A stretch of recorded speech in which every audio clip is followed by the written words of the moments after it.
Before getting into today's episode, we'd like to thank Mac Performance PT for sponsoring the Walk On Pod. For more on their services and contact information, click the link in our Instagram bio where you will be led to their website. Mac Performance PT, helping Sacramento athletes live life without limits.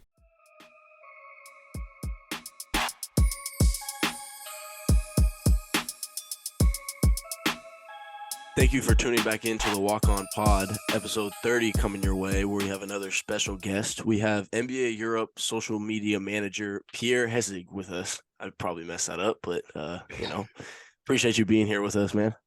Yeah, no problem. Thank you, bro. Thank you. Big time Jared Connect here. Nah. But no, we're excited to have you on, and like we said, we're kind of going to give you the floor here, and then we'll roll from there. So whatever you want to start with, it's all you, man, and we'll go from there. Yeah, man. How I got started by kind of launching a fan page in France. When I was like 15, 16. I don't even know how basically the idea came of like creating a Twitter account back in the days. I just know that all the social medias, the official actual NBA Europe pages wasn't existing at that time. Like NBA was big in Europe, but it wasn't like a big thing yet. It was kind of the Spurs era, the social media getting big and all that stuff. So I was just like, maybe I can start like having a page and actually post some highlights. I think you guys have the same example here. It was like House of Highlights and like Omar, the guy that just started this page and like started posting some stuff on Instagram, all that stuff. It was actually so useful for everybody to just, for us, wasn't watching the games because that was, of course, too late to watch it. So somebody has to watch it and then post the highlights. So people just wake up at like 7 when the game is over in Europe and they're just watch the highlights on Twitter. So I thought it was probably a good idea. So I just started, and actually I was like probably like 16. So I just started as NBA France page. I was like, there's no NBA France. I don't have an ID for the name. So all right, let's start it as NBA France. And of course, when you're 16, you don't think about what you could do to like actually have a page. The name is like NBA France, and people think that this is the official page. So of course it was like good for like 6 or 7 months. Like everything was good. It was like 15,000 followers, which is a lot for like Twitter back in the days. And then like we had like some big soccer players talking to Nico Batum, all those guys that was following the page because that was probably the first one that just created that type of content. And there wasn't a lot of content created on the France like basketball ecosystem. So we just started that, and then after 7 months, we have like, it's funny, I was actually doing like high school and this at the same time. So I was like watching some games at night, covering all those games, publishing videos really quick just so people can see it. And that day we have the Brown game winner against the Bulls, like in the corner, that corner shot against the Bulls. So we posting that stuff. The content goes crazy on social media, like crazy numbers. And then the next day I wake up and the account is like suspended. So I'm like, what's the issue out there? Like, what's the problem? And like, it's been like 2 days, 3 days without news. Like, I was actually losing all the habits. So like going on the Twitter account and like it says Twitter suspended. So I was trying to figure it out. What was the problem? But the day was like after 4 or 5 days, I was like, maybe the name is a problem, right? So I started like reaching out. At that time, I wasn't like speaking English. I was just like some words or like I'll go to Google translation. So I try to reach to like French people in the NBA Europe office and say, "Yo, can we get the account back? Can we get like something?" In my mind, I was just like, maybe the NBA could just tell me like, "Yeah, you're like 16, 17. We can hire you and you can do that job." That was the mindset I had when I was 16. But after like 2 or 3 exchanges by like email, they were saying, "No, there's no way you can get the account back." So I was like 2 months or like 3 months where I was wondering if I should start again, if I should do something about the account. And then maybe like 2 weeks after the suspension, NBA France and NBA UK official account were launched. So I was like, all right, They this is finessed. this is the way they want to do it. Like they will do the official account because they know it was like 50,000 followers on my page. So I was like, of course they know they're gonna have like some people that are just gonna follow them and do the same stuff. And actually that was funny because it was some people from the UK that was doing the job, but that was from Google Translation. So sometimes it was like words that just don't even have sense in French. Like it's so that was funny for like a few months. They had no one on the page that was doing the work. So after like 3 months in the summer, it was like probably summer 2016. I just launched another page, which is the page that I handle like right now. They just got me to some NBA games too. So we started that page. Of course, it was the same amount of followers after like 2 or 3 months. Everything was working out. Same work all the time. I used to go to like school every morning at like 6:30. I was taking a bus. It was like 45-minute ride. And in that 45-minute ride, I was doing all the job I can before I go to school. And I just turn my phone off. So I was posting all the highlights, all the stats, like everything in 45 minutes when I was on the bus ride for like a whole season. And the next season after that, I go to college for the first year. Wasn't really my thing. And like after 2 months, the page was still going well. And I reached out to the social media manager for NBA France. I felt like it was the time to just reach out to know who's the guy behind NBA France. So I reached out to the guy. I just said maybe we can do like jersey activation, like some stuff, just to actually reach out and do something together. So we did like I think 2016 NBA Finals. We did like a activation to win a jersey, and like it was a giveaway on Twitter. And from there, we created like a relationship. And then in September 2016 or 2017, I don't remember the exact date, but we get on the phone call. And that guy was actually like, so I got three brothers. This guy is like probably same age as my brother. So it was like me talking to my brother because they had the same reference, they had the same names, like all that stuff. So it was actually super cool. We get on the phone for like an hour, and then like days were going, like weeks were going. We're going into NBA 2017 season, and after like what 2 weeks into preseason, the guy is going on vacation. The guy I had on the phone, and he told me I need someone to replace me on NBA France during my vacation. So I was like, all right, this is funny now. Like it's been a year, my account been suspended. I did all the work on the media on my other pages. And now this guy's going on vacation. So I had the opportunity to go on NBA France, the actual official page, for like 2 weeks, which is at the time crazy to me because I'm in college. This is like not my thing. And I have a taste of like something that I really want to do since I'm a kid, which is actually going on social media or like getting into the NBA world kind of. So I get on a call with him. I'm like, yeah, I'm down for it. I definitely want to do it. Um, and then he said, all right, you probably have some calls with the NBA. So after that, I got like what 3 or 4 calls with the NBA in English. I barely speak English to be honest. And like having the NBA as like interviewed by the NBA was like so big that I remember that day I was like stressing and like sweating. I'm like, wow, this is if that's not working, I'm screwed. But yeah, it was good. I had those calls, and then yeah, I'm jumping on the NBA like bus from there. I got 2 weeks from there. The first 2 weeks, it was actually super good. It was actually smooth because I was the same thing that I was doing on a media page, but just for NBA France. So I was kind of ready for it, right? So that was fun for like 2 weeks, and then from there, you went on a vacation like another time. Um, and then after that, he asked me sometime to do like we have those primetime games in Europe, which is on a Sunday at like 9:30.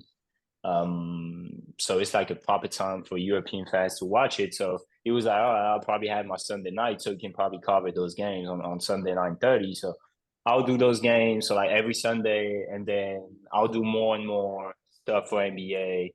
And I got that trust, so they're gonna ask me like, "Yo, we actually gonna do this in France. What you think? Do you know someone that's just gonna be useful for that?"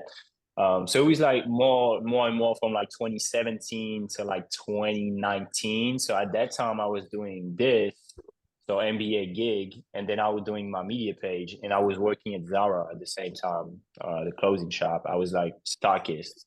Dang, So I was shout out doing, Zara. yeah, shout out to Zara, bro. It was like it was like It's a real grind.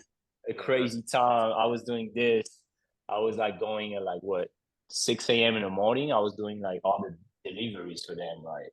And I was getting out at like what two, 2 or 3 p.m. And then I'll probably work a little bit in the afternoon for both NBA and my media page. And the next day, usually I just from a delivery from a day I will wake up at like 6. The next day I will probably start my day at like 3 p.m. So all right, I'll do that delivery, and the next day I'll watch the games from like what in Europe it's probably around 1 a.m. to like 7 a.m. Then I'll go to sleep from like 7 to like 1 p.m. and then go to my other job. So it was like crazy during 2 years. It was like so much job at the same time. But actually it paid off. Like 2019, I said, all right, I'm done with Zara and I'll go to the US for like a month and just see what's up. I knew I had the door opening on like going to NBA games, and that was my main goal, going to NBA games, just to see how it is, like because I knew that with the media page or whatever with the NBA, I could go to games and have like VIP access, like going on the court, going to the locker rooms, like. So I did like what 3 weeks in November 2019. I started, I mean, keep going with the company because of course you have a media page, you have to have like a company in front. So this is a company under my name. So I do stuff for my media at the NBA. I go to the US, so I go to the West Coast in LA, and I go with my best friend, and we go for like 15 games, like crazy. We have a platform with the NBA, whether it's your media or NBA Europe, we have a platform where we ask where we want to go at what games. So we have a platform. You just fill in every month the games you want to go to. We were like here for like a month, so it was like, all right, we're gonna do as much games as we can. So it was like 15 games, and that was crazy. Like I was next to Braun, asking questions to Braun. Right, it was crazy. Yeah. It was like feeling like a dream. I was like, there's no way.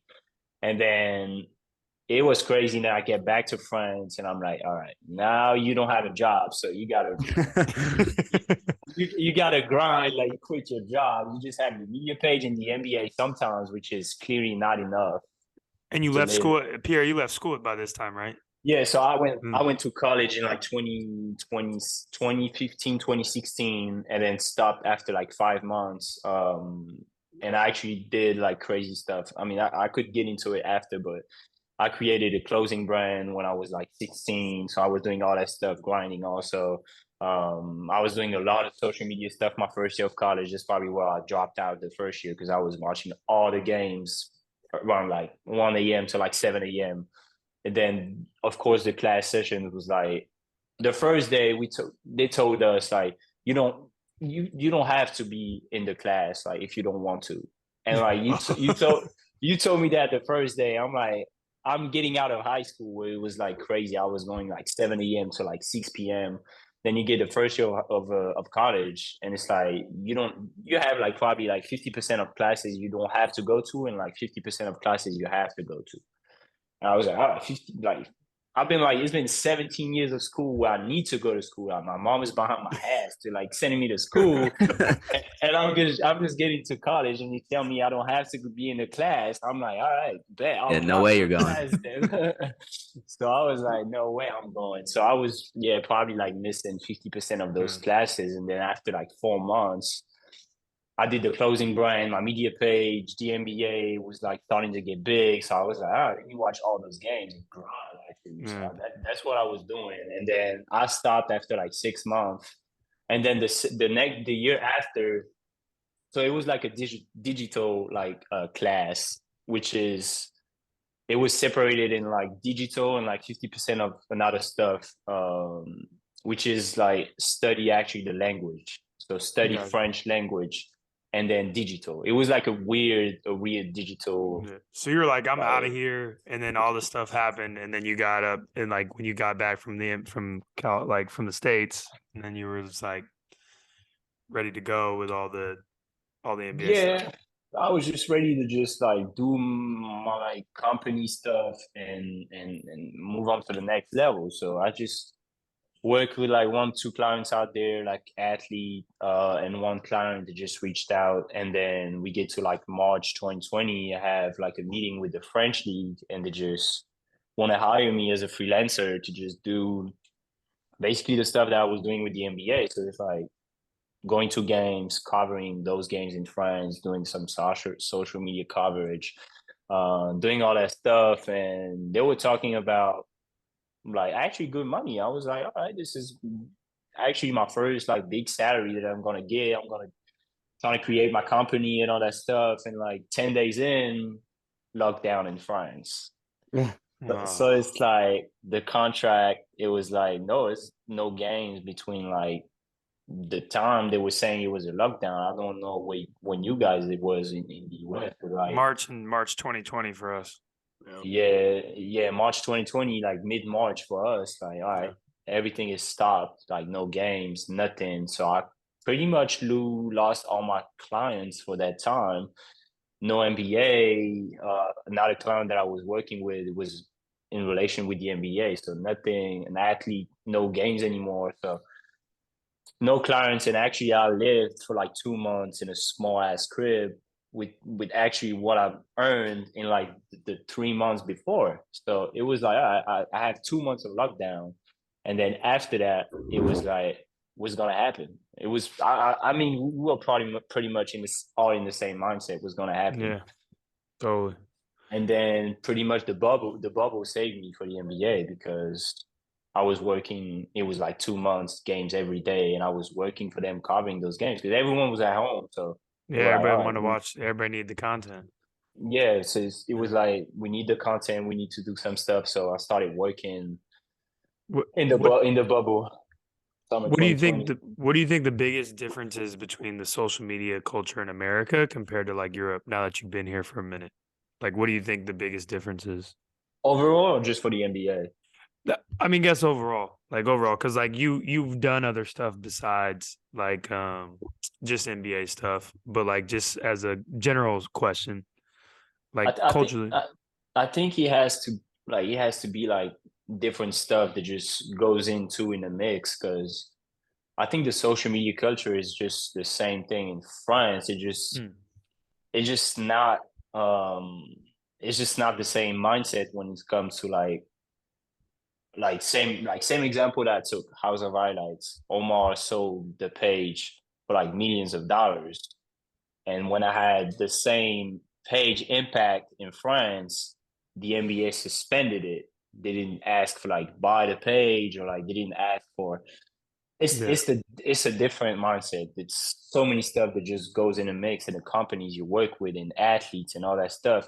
Everything goes way slower in France than it goes in the US for mm, everything. I want to say, yeah, it's yeah, probably the biggest difference. gotcha.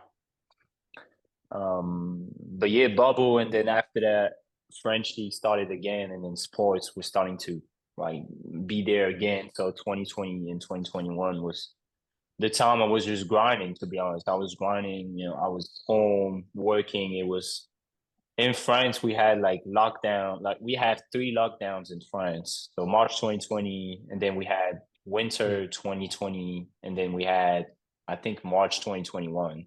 Ugh. So it was like 3 lockdowns. And when it wasn't a lockdown, it was like curfew. So pretty much I was staying home. I was yeah, working, I was doing all my stuff. I was grinding, like working probably 10 to like 12 hours a day, playing video games with my friends when I was like on my time off, watching NBA at night. It Yep. was like really the grind time. That's the life Um, right there. mm, exactly. It was that. And then yeah, after that, it was like 2021. The US opened again. So I was like, all right, this is my time. I wanted to do this. I was working hard to get this. And I was like, all right, this is my time to go to the US. we have the possibility to go with a tourist visa for like 3 months. So I'm like, all right, I'm gonna be there 3 months and like trying to pitch something to the NBA, because I knew the NBA wasn't gonna be like, this is a difference. For example, like NBA Europe wouldn't be like, would you be interested in like going to the US and we pay for everything?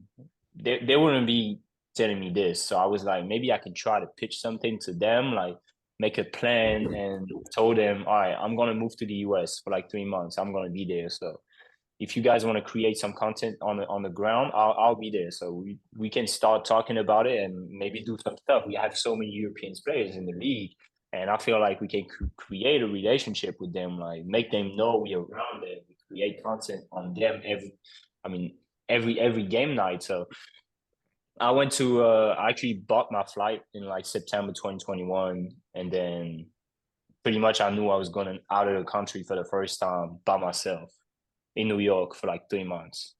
Not knowing if I could go to the NBA game because it was still COVID.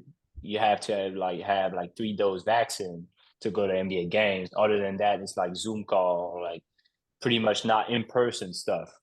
So I get my vaccine, I get all my stuff to be ready to go in January. So I flew out in January and then got a few calls with my bosses at NBA Europe, and they were like, "Yeah, you good to go. You good to go to NBA games. We can figure it out. Like, just go and just see how it is. Like, kind of access that you got, and the content that you can create."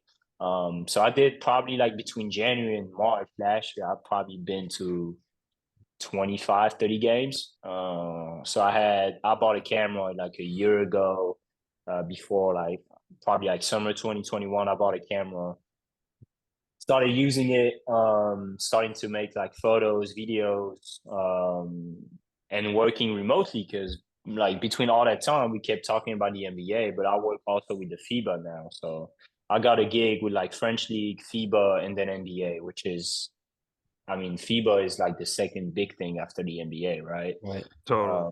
Yeah. So I was working remotely from the US, and I was actually doing what I wanted to do at the beginning, like being in the US, watching games, and actually go to bed at like midnight because the games are over at midnight on the East Coast. I can go to bed at like a decent time and not 7 a.m. And it was so like crazy. yeah, it is. And it was probably the best and like the weirdest month of my life in like January, because I was like alone in New York. It was like still COVID, not a lot of people in New York. It was cold, it was snowing all the time. I was going to NBA games like every 2 days, was meeting like 10 to like 15 people every day, like different people. So it was so much at the same time. And it was more like a question for me, like, do I want to be here? Because that was also this. Like, I went here in like vacation, but vacation is a thing, right? But you don't know if that's the right thing for you to do. Like, living in another country is not easy all the time. It's a different stuff. It's a different country. They have different habits, like all that stuff. So honestly, after 2 months of reflection, I was like, all right, I think this is what I want to do, be in the US, going to NBA games. I think this is the next step for my career, being there.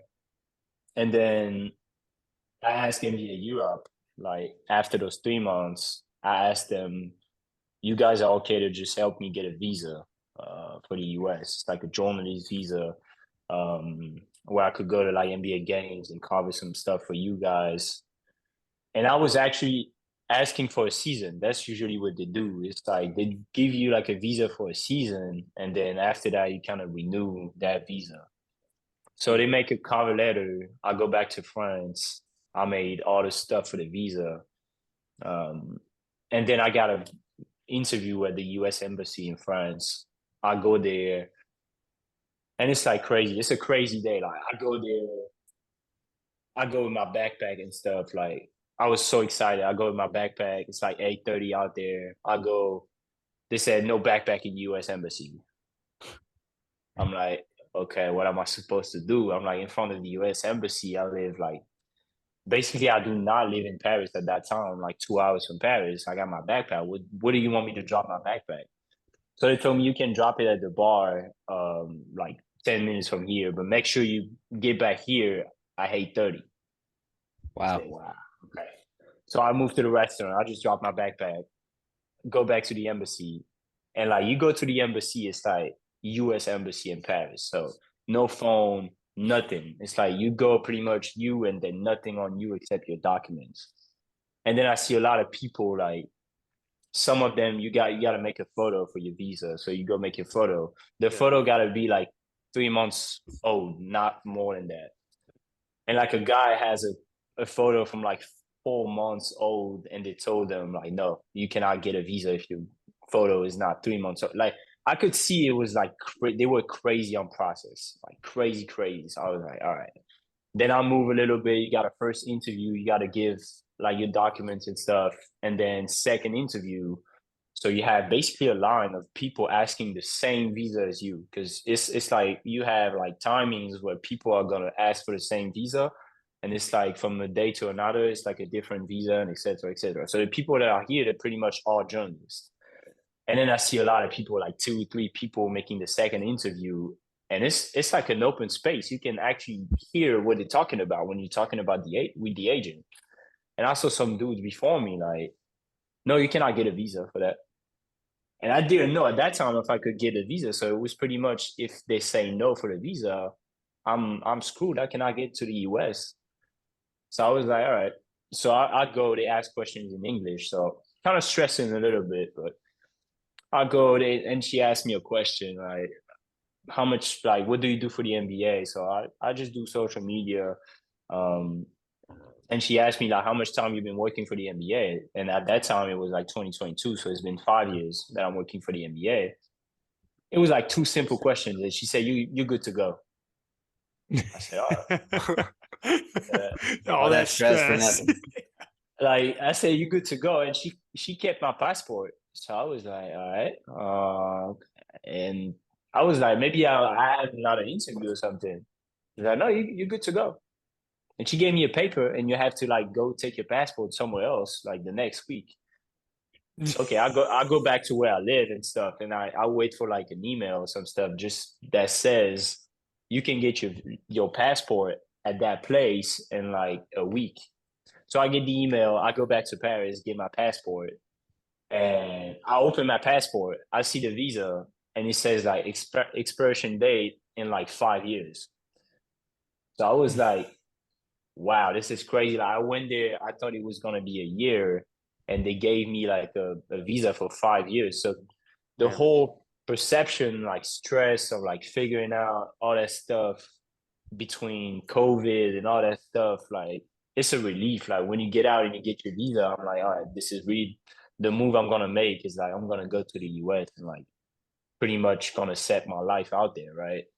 And it's been the case now since May, where I got there the first time with my visa, and then I pretty much stay in California since May, and honestly not planning to go back right now in France, because of course it's getting crazy. I'm going to like all the NBA events, going to all those games, going to cover like all the LeBron game, player that I used to watch when I grew up.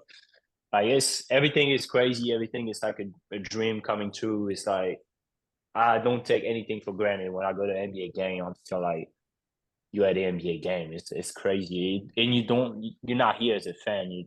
You actually on the court. Like so I don't take all that for granted. And of course, I'm grateful for the place that I am. But the stuff that you can see on social media is like, oh, this guy is going to an NBA game, but it was like so much grind to get there. Like it was 6 years of hard work, night where I was not sleeping. Like all my friends, they're not in the same place as me. So they were like going to school, like going to a regular job. So I would probably go to bed at 7. They would wake up at 7 and go to the job. And then I don't know, the nighttime is coming. It's like 5 p.m., 6 p.m. I'm like, I want to go out or like do some stuff. They would be like, nah, I'm tired. So I was really like alone in my boat because no one was doing the same stuff as me.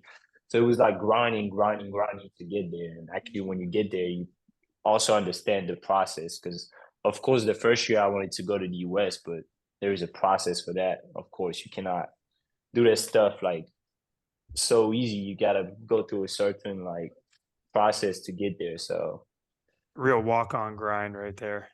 yeah, exactly. Yeah. That is incredible. Yeah, that was Wow. a great story. Yeah, man. Pierre, That thank is you, man. that is awesome. That's nuts. Yeah, 6 years of grind. It all started to think it all happened because you made that page when you were 16. Yeah, it's so crazy to think about it, like creating like a Twitter page in my bedroom when I was like 15. And Bro, you then, literally created a career on accident. yeah, it's like right. That's why I told you the first thing is I don't even know where the idea came from. I don't. It was like Twitter was not that big at that time. You cannot create a career on Twitter. It's like you don't know what's gonna happen. So it's crazy, but yeah, hard work pays off always. Always. Always. I love that. Where did like your love for basketball begin? Because like I feel like you don't just like you said, you don't know where the idea came from, but I'm assuming there was some affinity for the sport to start with. Yeah, so my three brothers were like NBA fans, and they were watching a lot of basketball when I was young. Of course, it was still late. The games were still late, so they wasn't watching like all those games, especially the games wasn't broadcasted back in the days in France. So pretty much video games. I want to say like when I was a kid, it was like NBA Live was so big in France. So I used to play with like some guys like crazy. I could name some players like from like 20, I don't know, 2005. I was like 7, but I know those guys like the Kings, for example, like Mike Beebe, like all those guys. I know them. Oh, this guy Luke is gonna get juiced right here. There you go. Like it's like all those guys. I know them because of He was out there cooking with Gerald Wallace and Hito Turkoglu. yeah, like squad. so much players on that team, and like some guys that is playing dunk contests with like Jason Richardson, like on NBA. Like, I mean, it was crazy. Yeah. Like video Oh, now games. he's getting Tommy. Crazy. Oh, Tommy's getting excited. Wow, yeah. Pierre must have done his research. Talk about the He's on his Kings and game. Warriors. He's on his game. Yeah, He Luke's knows diehard exactly. Kings fan. Tommy's diehard Warrior fan. So No, man, it was crazy. So yeah, and of course Kobe. Like when I started like getting into it, it was just like someone getting into basketball. Like now, the past 5 years, it would be Braun. For me, it was Kobe. Like it was the biggest inspiration. I mean, it was my idol when I grew up in basketball. So yeah, after Kobe, and then of course we had like Tony Parker with the Spurs from like 2013 to like 2015 when that was so big. And then Braun, KD, all those guys. And then when I started the page, it was like actually so much players. It was actually the Warriors, the Spurs was still there. OKC was big. The Heat was big. Boston was still big. Like it was actually all the players that you actually a lot of players that are still in the league now, and the players from like back in the days. Kobe was still in the league. Like Braun was there. KD was there. Like it was so much players in the league that it was actually to me the best time to get into NBA like a lot. So the love of basketball regrew from I think from video games when I was a kid, to be honest. Because I went NBA Live and then NBA 2K from like NBA 2K9 to NBA 2K 2023. I've been on those games. That's crazy. When you think about like when you go to these games, obviously we talked about your media pass and stuff, and I've asked you this before, like how do you like set up your angle for your shots, and like what do you think about, or like is it just all spur of the moment, or like is there an actual like formula to how you get the angle, or what angle you're trying to accomplish for your photos? So I mean, today, of course, when you grow into photography, you just want different stuff, right? You just like the first time I get into photography in an NBA game, I was like, I'm trying to shoot every NBA guy, every guy that is on the court.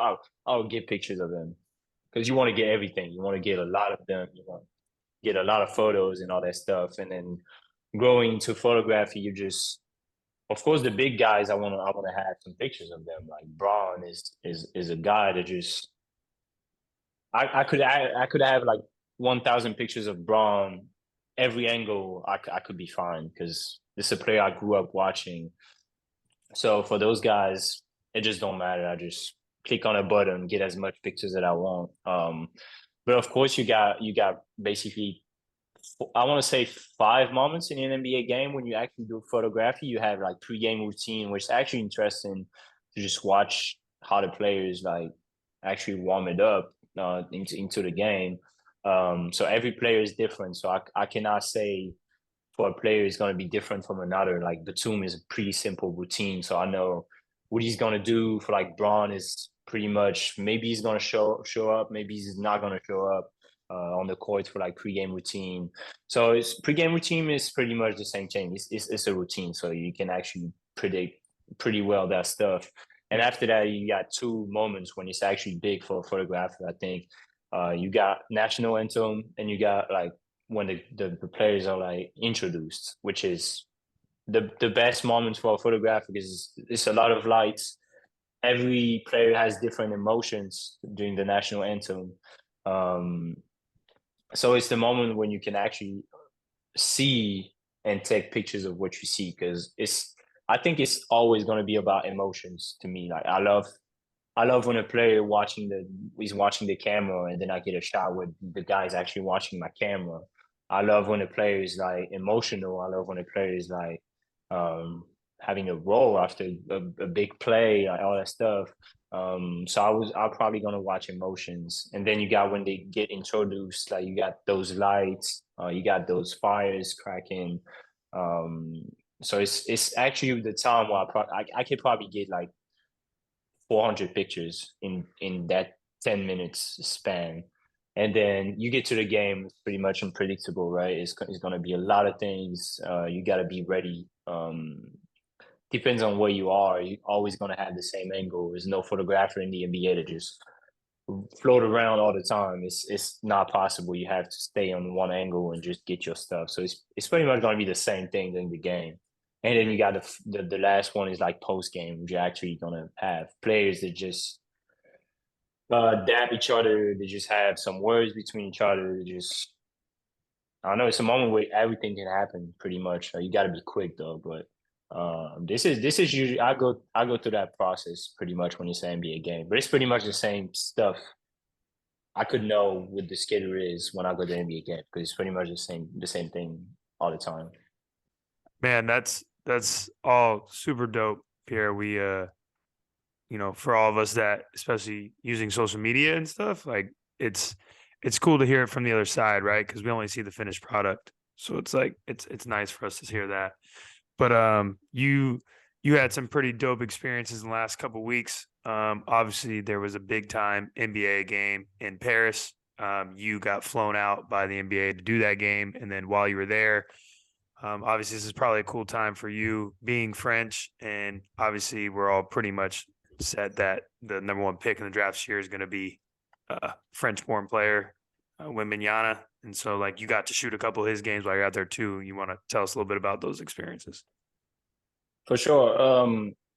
Yeah. So we signed a contract with the NBA to just film like every Wemby game in this season. So it's pretty much one thing that has never happened in the past. Like French league selling rights from a player to the NBA just never happened in the past. So it tells you a lot about like the crazy thing that Wemby is. And yeah, I've been to a couple games in December and January, probably like 7 or 8 games from Wemby, and yeah, this is crazy. Like never seen before. The only thing that I always say is like the French league is a tough league. I've seen a couple. I mean, a lot of games in French league, and it's hard for a player to get 10 points. Like even 15 points. It's hard to get 15 points, averaging 15 in the French league. So Wemby just averaging like 20, probably like 20 something points. First in points in the league, first in rebounds, first in block, first in efficiency. Like this is just crazy for 18, 19 year old kid. Like it's just never seen before. And on the floor, it's funny because I don't want to say like we all saw the same thing about Wemby, the same highlights, all that stuff. We saw the stuff in Vegas. We saw all that, so I don't want to say he's incredible because he is, but I've been to a couple of games where he was actually not in danger, but they was trying to get into him pretty much. Like it was either a lot of players from his team was injured, so it was pretty much everything on his shoulders, or it was games where he was sick, or it was game where I don't know, all the players was trying to get him actually into his skin and actually made him like fail or something. And it's to me, it's crazy that 18-year-old kid is that good to react like so quick. Like I've been to a couple games where he's actually missing a lot of shots, like first to second quarter. Like players get into him, and then second half is just like having 20, 25 points. Which is having, so like, hard in a Euro League. That's so tough. Yeah, it's just like 18. Like those guys are like 10 years into the league, the French league, and they would tell him like, "Oh, so you're not that good, huh?" And then the guy was just like, "All right, I'm gonna keep my way and just like tunnel vision and then react." And like you would probably hit like 3 or 4 3-pointers in a row, like 4 possessions. At 7'5". Which yeah, it's like never seen before. Bro, he And literally looks like an alien running around out there. So yeah, crazy. it's like, and I've been to another game. It was actually sick. Like it was sick. You could see it was sick, not like all those other games.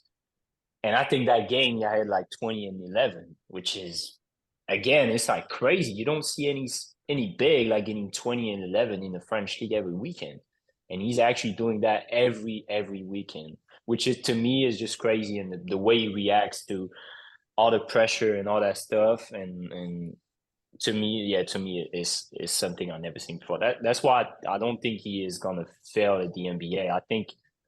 I don't think he is gonna be impressive as he is right now, or he was in Vegas, but I think he is gonna be a pretty good player, like a pretty like probably. I want to say I love Evan Mobley from for example from the Cavs. I think he's pretty much same kind of player. Probably Wemby got way more potential, but I think he's going to be more on that side, like having like 20 and probably 20 and 10 like every game from his rookie season, and then the more you get into the league, the more you will get better. Actually, could be scary Yeah, to be honest. 2011 is not bad as a rookie. Yeah, He's doing that.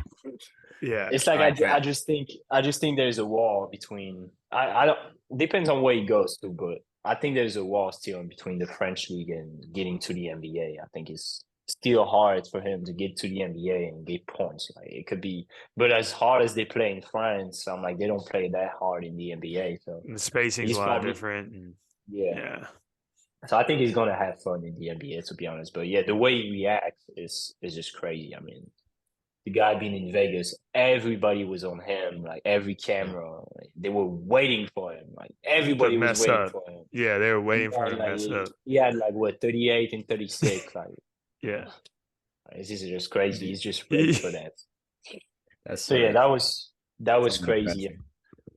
And yeah, I mean, Jared, we were talking about it, but in France, it's just never seen before. I grew up into basketball. My dad worked for a club for like many years. He's still working for a club in France, first division.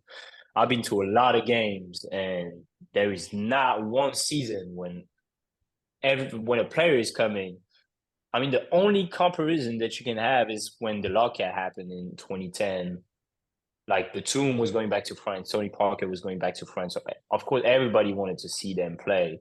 So it was sold out a lot of games during that lockout. But this season with Wemby, every arena that he goes to is sold out. Like it's packed. Dude is Braun. Never happened. He's Yeah, that never happened in It France. really is. Yeah, he's just People are Braun. He's Braun in people are France. showing up like 2 hours and a half before the game. It's never seen before. Like nobody did that in France before. Like nobody shows up at like 2:30 and a half before. Never happened some like before. So it's just crazy. And then yeah, getting into NBA Paris, of course, was major. This wasn't my first NBA Paris game. We had one in 2020, so I kind of knew what to expect, but it was still a good game. It was Fashion Week at the same time, so of course it was a big event. A lot of people out there. Yeah, I was doing photos for the NBA. The NBA flew me out from the US to Paris to go back, of course, because there's not a lot of people that just speak French, and there was a lot going on in the week between the teams and the players doing stuff like Eiffel Tower or all the stuff that you can see on social media. So you need French speaker as much as possible for everything. So I was doing photography during the game and during the week, all the events, all that stuff with the kids, with the players.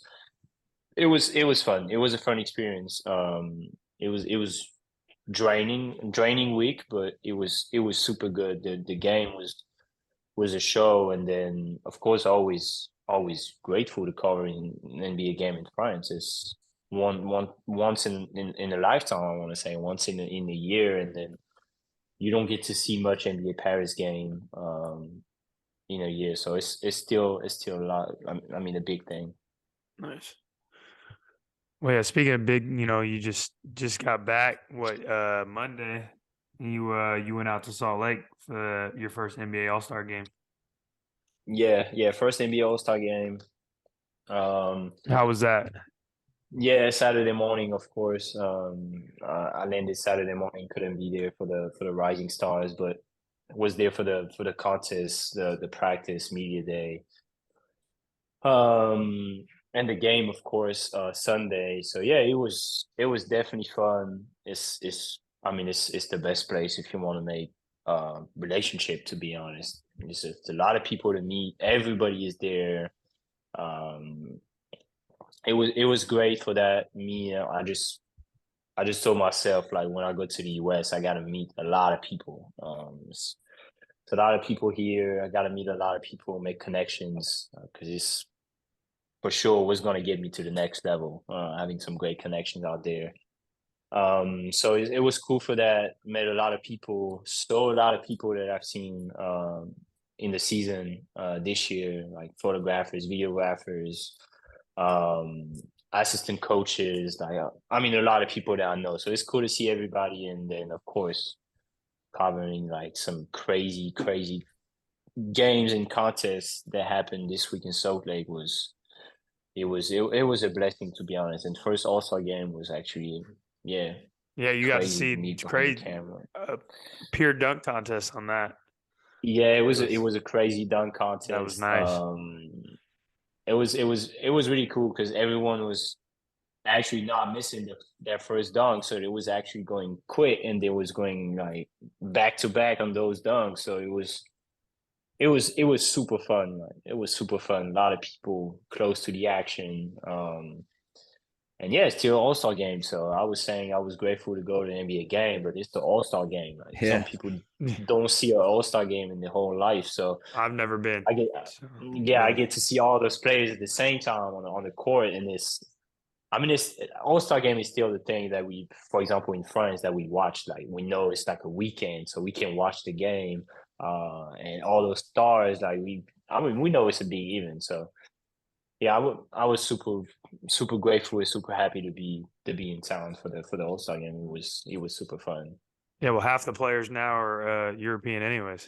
Yeah, seriously. Yeah, it's like, on that is just to reflect honestly on. I mean, they're always asking that question, why there is so much European players in the league. It's actually like what the NBA wanted to do. I think we talked about that, Jared, too, but it's just a reflect of what David Stern wanted to do. It's like, all right, man, NFL is so big in the US that we have to go somewhere else to get some fans. And it was China, it was Asia, it was Europe. And then, of course, like 20 years later, you get some fans, but you get also like people that just want to play basketball and then actually are good. So this is actually what you get now. It's like a lot of stars. Probably if you pick your five big or like best players in the league, you have at least like, I think, 3 Europeans. So. We talked about it not a couple weeks ago. Like, it might be the first year that the first All NBA team is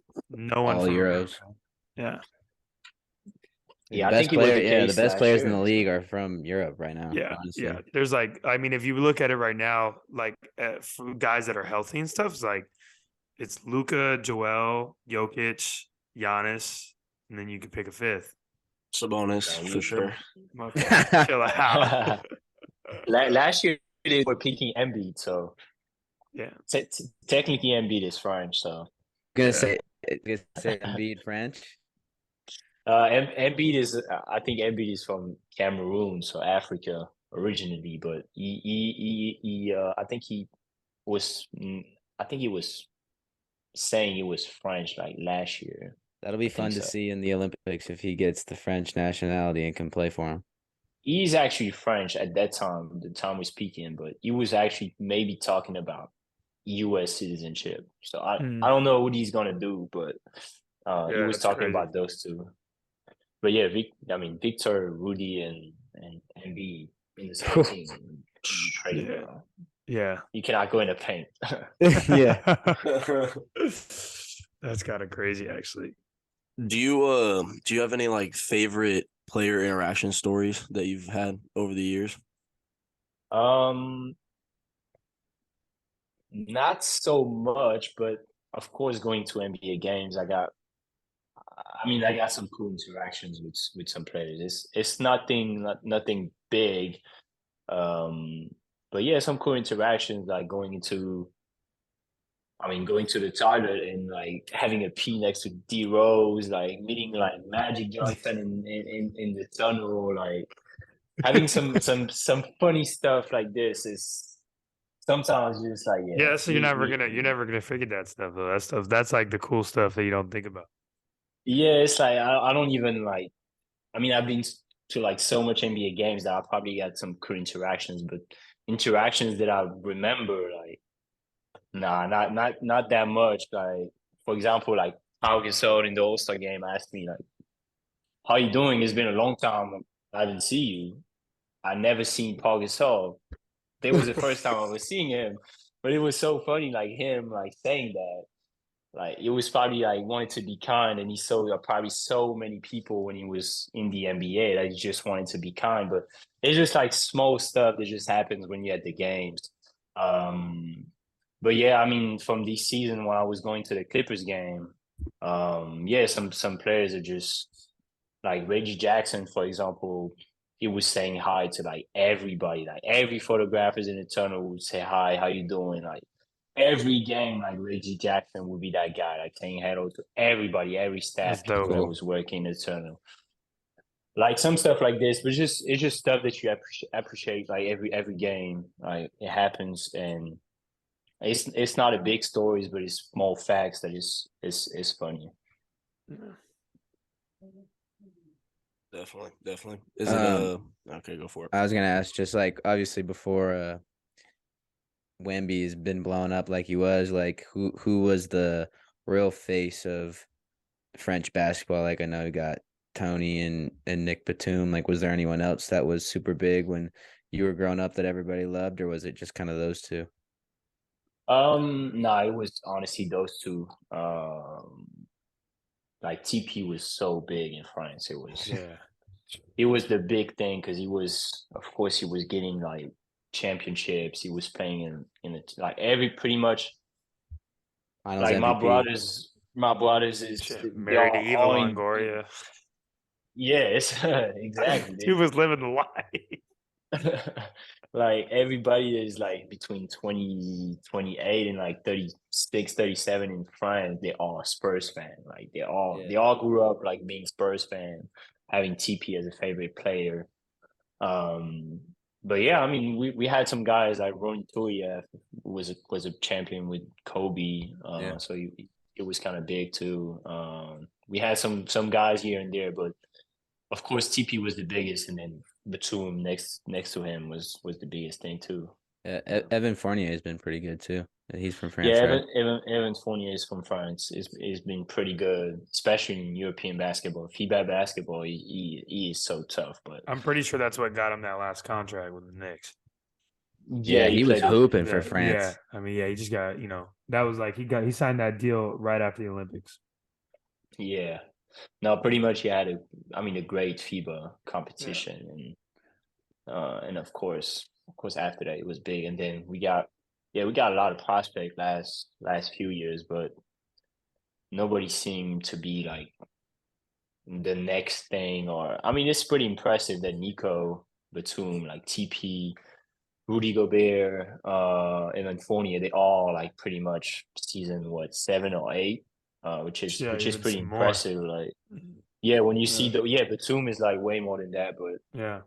when you see those guys right now, a lot of them they have like season 2, season 3, and it's most likely that they're gonna be back in Europe because they're not doing pretty good in the US like those guys were doing. Like Yeah. Evan is not doing good right now in New York. He's on the bench, so I hope for him he's gonna figure it out and maybe go somewhere else because he's. I think when you pass like some like season 5 or 6, I think you can be in the NBA for a long time. I think Nick Batum, for example, it could be playing in the NBA for like 4 or 5 years still because he's a role player and he's actually doing good in the roster. Um, Evan Fournier could be a shooter and have like season 10, 11. He could be playing in the NBA like easily, but I think that the first like 2 or 3 seasons are like super important if you want to have like so much seasons in the NBA. Yeah. So we'll see, but yeah, we got Killian Hayes right now. He's not doing good, so we don't know where he's gonna go, where he's gonna be headed. So yeah, we'll see. But yeah, Victor is the next big thing for sure. Yeah. That'll be dope. Is it starting 5 time? I feel like it is. So All right, man. usually we let the guests go first, Pierre. So I hope that I explained things good enough that we don't have any issues. But pretty much you're just gonna run it down for us: point guard, shooting guard, small forward, power forward, center. Give whatever explanation you want on each photo. Luke, what was our topic this week? Iconic NBA photos. And I feel like the term iconic is kind of that was up for however you wanted to interpret it. Yeah. So we'll just go with that. But yeah, I think it leaves a lot of room for That's the some idea. creativity. We need some good chatter. I really want to know what Tom picked. Yeah, me too. There's a couple in there that I'm Why? hoping Tom picked. I pick good photos, man. I know. That's what I'm saying. I feel like there's a couple that you're gonna pick that I'm gonna like. I hear you. All right. So Pierre, you can go first, bro. We'll let you go, and then we'll roll around. Yeah, I think if I got the concept, as my point guard, I need to take a Tony Parker photo, and if I have to take one, I'll probably take that photo on Braun when he's putting the game winner against the Heat. That's I nice. think Real Okay. national pick right there. yeah, I think that's the one I got to have in my starting 5, and it's also crazy play because he's like down on his knees, like going up again and putting a shot on Braun, which is crazy. Yeah. So I mean, just for this signification of it is crazy. What happened that day, and it's to me it has to be in my starting 5. Like it. So you got a shooting guard. Shooting guard. So I'm gonna have one Kobe picture as number 8. So it's not in a game situation, but it's that picture where he's like actually laying down on the ball. So he has the ball like this on his head. Yeah. Great Actually, picture. That's a nice pick, yeah, man. that's- This is that's nice. versatile. Hey, That's Pierre versatile. came ready to go. Let's go. I like it. Yeah, it's a dope picture. As small forward, I'll probably have a Braun picture, and it's got to be the block, to be honest, because I think it's like so much. I'm sorry for the Warriors fans in that podcast, but yeah, it's a crazy picture. We got Yeah, so many different Tommy's having angles. nightmares right now. All right, man. It's back-to-back weeks of the block. What do you want to talk about the damn block anymore, bro? We'll find a way. We're gonna find a way. Thank you, Pierre. I appreciate that. Yeah, I'm glad. Thanks, I'm glad Pierre. that happened.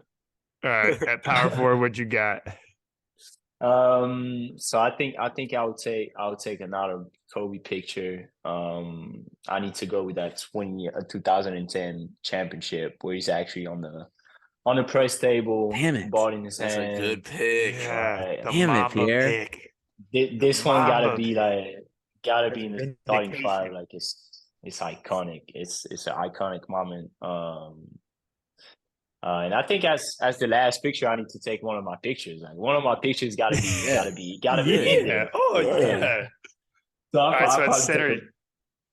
yeah, I'll probably take. I mean, it's either that one. I'll probably take a Jordan picture. I have one in mind, and I think it's.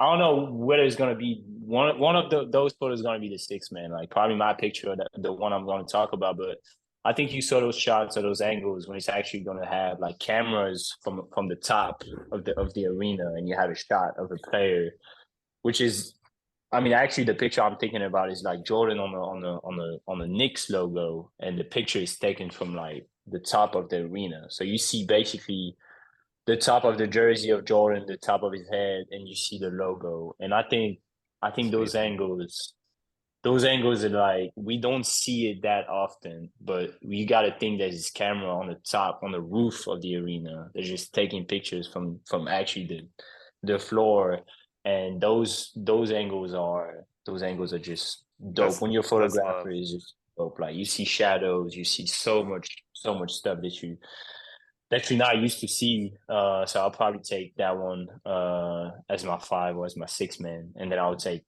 probably a Yeah, blonde picture after. save the walk on. Save the walk on. We'll do that last. We'll come back around. Okay. So you got your Yeah. starting five. You're going with Yeah. Jordan pick at center. Yeah, probably. Yeah. Okay. All right. Then cool. Then we'll do our starting five, and then we'll go back around the opposite way for walk on. Bet. All right. Tom, Luke, which way do you guys want to go? Doesn't matter to me. All right, I'll go. You don't want to get another pick stolen, huh? Yeah, I don't. Yeah, Pierre, come that on, was a Tom. good pick. Hey, go for it, go for it. At the one, going with my guy, Steph Curry. This photo was taken last year. Shooting the three, the ball is halfway in midair, and he's already turned around at the crowd, pointing at it. Yeah, I I knew think- that one was going to take. Yeah. I think yeah. we'll shout him out. I think Jordan Jimenez took that picture. J That dude, squared. J Yeah. squared. He's special with the camera. That guy's awesome. So that picture is sweet. Had to put that one as my one. The two, I definitely was going to go with Kobe on the table celebrating the ring, but I will switch to Jordan, Utah game winner with the crowd in the Yeah. background. Knew that was going. Yeah, that's Great, that great. Yeah. iconic picture just rising up for the bucket. Yeah. At the three, I think this is probably my favorite picture in the whole starting lineup. I think this is like the coolest picture ever. I don't know. It's so tough. It's the Kawhi game winner when he's in the corner with his arms out. That's squad. nice one. Yeah. Full squad around Good him. pick, He's good got pick. tongue out, showing some emotion. We don't see that from Kawhi often. I literally like that's the coolest picture that I've ever seen in a basketball game, honestly. And then at the four, I'm gonna counter Pierre's block with Kevin Durant, game 3, shot over LeBron James from the left slot, rising up. That's Yeah, really okay, iced the Tom. series. Talk to him, Tom. Pierre's not a Cavs fan, but I had to put that on there. At least I don't think he is. Shots fired. And at the five, I've got DeAndre Jordan body bagging Brandon Knight. That's a good one. I was That's see, a look, good Tom. pick. I knew you were Midair. coming to play. Midair Yo. body bagging Brandon Knight. Poor a good Brandon pick. Knight. It's a good pick. That's my Yeah, I like five. that. It's a good Yeah, that list. was a good. See, look, Tommy, appreciate you, man. Way to Yeah, recover. You know. All right, Lucas. All right, so Oh at God. the one, Oh fuck. there was a couple I wanted to go with the Jason at Williams this- elbow pass. Jason Williams behind the head pass. Actually, Oh No God. way. it's an iconic Jason Williams picture. He's got his eyes open. You know, he's doing a little hee. So we got that at the one. You had to do it. At the two, give me Ray Allen in the corner against the Spurs. Oh. That's my favorite That's player actually of all time. Luke's That's a favorite player of great all picture. time. Yeah. The closeout right underneath him. It's a great picture. If Arguably only one of Tim the biggest Duncan was in shots the game. Hey, he still hit the shot. At the 3, I have MJ, the last shot. I think that's a great pick. I think not to no pun intended there. But I think you gotta have that in the starting 5. At the 4, I didn't catch that at first. yeah, it was nice. I was a bar. At the 4, this one, it's an iconic picture for sure. I feel like everyone has seen this picture. It's the definition of hustle. I want Dennis Rodman getting the rebound where he's parallel to the floor. Yeah, that's a good. That's a great picture. And I mean, it's Dennis Rodman at the 4. You can't go wrong. And then at the 5, I want Shaq Diesel, Superman with the two. Yes. At the 5, I think as a Kings fan, it's tough, but that's an iconic picture from one of the most dominant players of all time. So wow, that one, man, he made my tryouts, but we went with DeAndre Jordan. yeah, jeez. Oh man, it's a good wow. 5. Man. Yeah, hey, you know what? That was a great 5. I'm actually really excited now because I was thinking like, dang, a bunch of mine are gonna get taken, and I have so many because I was so ready for the audibles. Yeah, But, I had a few too, but yeah, but I'm really surprised this one didn't get taken. But I'll take it because this is my general. I'm sure it's the one that I wanted to do, but I had to put the Jason Williams. Point guard.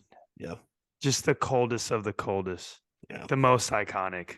AI stepping over Tyronn Lue at the point great guard. shot. Yeah. Oh, now I'm gonna go a little bit off the reservation here. Wow. Shocking. Shooting guard. Just if a picture could say 1,000 words, give me Reggie Miller with the choke. Yeah. I like that In a the lot. garden. Good Hold pick. that Spike Lee. I like that a lot. Okay, now again, I was surprised this one didn't get picked. At the small forward, the most iconic logo of all time, Air Jordan in the dunk contest, jumping from the free throw line. Good pick. That's my small forward. The logo for a second. Oh, this is where it gets tough. I think I'm gonna go with I think I'm gonna go with that power forward. I'm gonna go with MJ laying on the floor after the 4th ring.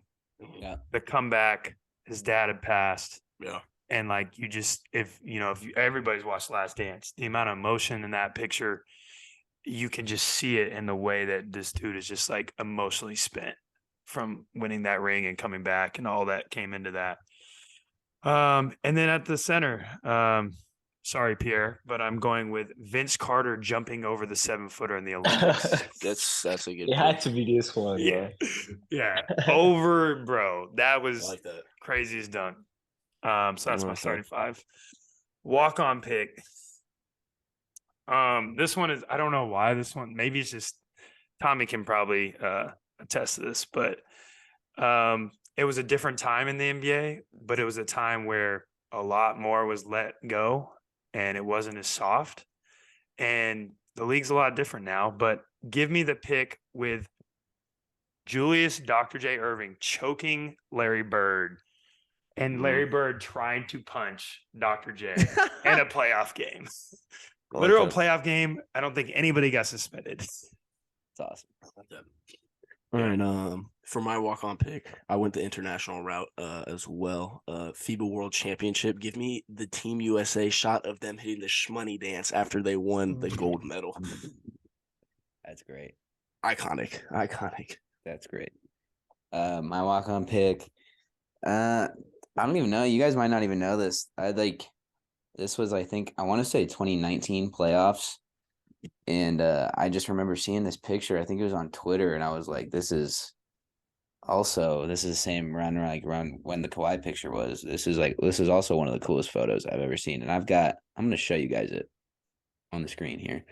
I've got Jamal Murray behind the backboard putting up the shot, and he actually made the jumper, but it's right there. Okay. Just a clean photo, falling out of bounds. He's literally like 3 feet behind the backboard, and he made that shot. And I just thought that was, I'd like perfect timing, perfect angle, great picture. There you go. All right, Pierre. Pierre, what you got for walk on, bro? I was thinking about many photos, but you can pick one of yours, bro, if you need to. It's all good. Yeah. no, because mine are like, they're just not. I mean, I think there's better like photos I'm thinking about ones that I used to see because when I was calling NBA Finals, I was of course like looking for like every pictures on Getty Images where we get access, and I think there's some dope pictures. I don't know how those guys, and I'm into photos. I just don't know how to do it.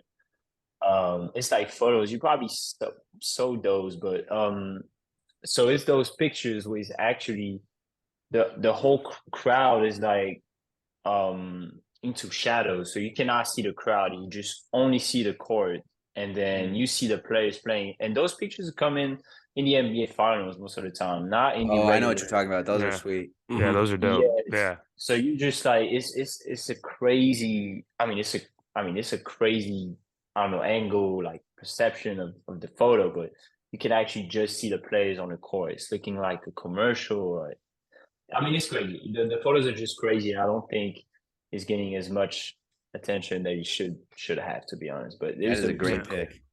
there's Yeah, some cool pictures from like the Warriors and the Cavs rivalry at the time. Like crazy pictures, and I think we don't see those much on the social media, but they are actually crazy. I like that. Agreed. Yeah. It's a real expert pick right there. Yeah. Shout out to all the photographers in the NBA, by the way. There is a Facts. lot of them. Yeah. There's a lot of them, and they do crazy ass work sometimes. Like some guys, they just have like 5 cameras at the NBA game. They have some on the bucket. They have some on the top of the roof, like I was saying. They have some like back in the arena to just do the photos with the remote, all that stuff. And some guys are just legends out there. They're just setting up like a 2 hours like setting before the game to like take pictures in the game. It's shout out to them. They do a crazy work and they're actually documenting all the memories that we have and we talk about actually do starting 5 of it. So Yeah, gotta shout out for them. definitely. Jared, what you got for us tonight, man? Well, Pierre and I, we haven't really discussed it much, but golf is a big part of this pod, and I'm not sure if Pierre plays much golf. I don't know if there's even much golf in France, but I do have some advice for you, Pierre. Okay, some really good advice. If you decide you want to get into golf, you want a real snapshot into the golf world. Much like being behind the lens, the short game is all about the angles. So I'm grinding 50 chips a night. So when those flash bulbs go, I'm ready for the bright lights. Wow. I like that. I like that a lot. I like that a lot, Jared. I give it an 8. I like that a lot. Nice. Good. That's one of my highest Good ratings. one, Jared. Yeah, no, I That's a like good that. one. I like that, man. Yeah. I like the bright lights added Yeah. in there. What can I say? I'm a wordsmith. Pierre, thank you so much for joining us, man. Episode 30. This is a special one. Yeah. Shout out Steph. Shout out Thank you Steph. for Yeah. having me. Get I healthy, had to man. throw a picture of Steph in there. Yeah. Greatest point Um, guard of all time. 100% behind that. Talk about it. Talk about it. But yeah, no, Pierre, thank you. I mean, you really, speaking for myself right now, you really blew me away for the first 30 minutes just telling us your story. That was incredible. I hate you, Luke. That's ridiculous. The grind you put in is amazing. So, I mean, just respect to you, man. Keep it going. Big things coming, man. We know a lot on the table for you. So For sure. Yeah, thank you for having me. It's a man. pleasure. Happy to have you, man. Thank you, everybody, for tuning in, for listening in. As always, these are your favorite walk-ons, and we're walking out.